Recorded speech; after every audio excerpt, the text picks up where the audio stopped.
balita naman sa labas ng bansa, US President Barack Obama pangungunahan ng isang forum na tatalakay sa karahasan sa mga kalapit na bansa at 20 sugatan naman sa pag-atake ng mga rebelde sa isang masjid sa Pakistan. Ito ang mga globalita na aming kasama, si Edwin Eusebio.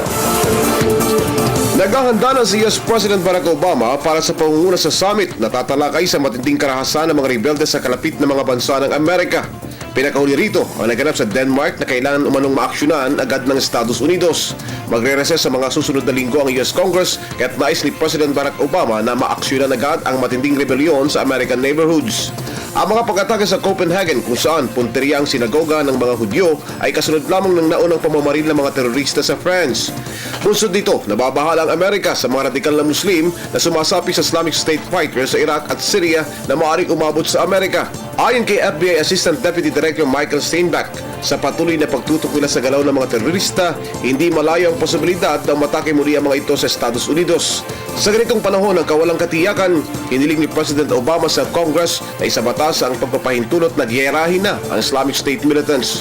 Bagay na magiging madali dahil nagkakaisa ang US Congress sa pagnanais na sugpuin na ang mga Islamic State rebels. Gayman, maraming Republicans ang naniniwala na si President Obama at ang mga susunod sa kanya ay marapat na magkaroon ng laya at kapangyarihan na digmain ang IS militants ayon kay US House Speaker John Boehner.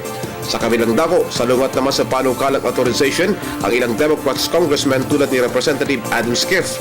Sa linggong ito, didinggin ng US Congress ang panukalang pag-atake ng Amerika sa mga lungga ng IS rebels.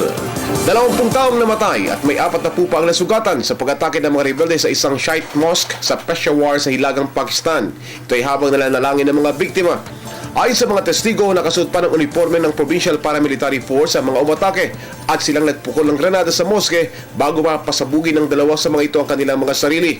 Nagawa namang barilin at mapatay ng gwardiya ang ikatlong suicide bombers bago pa ma-detonate nito ang bomba na nakakabit sa kanyang katawan.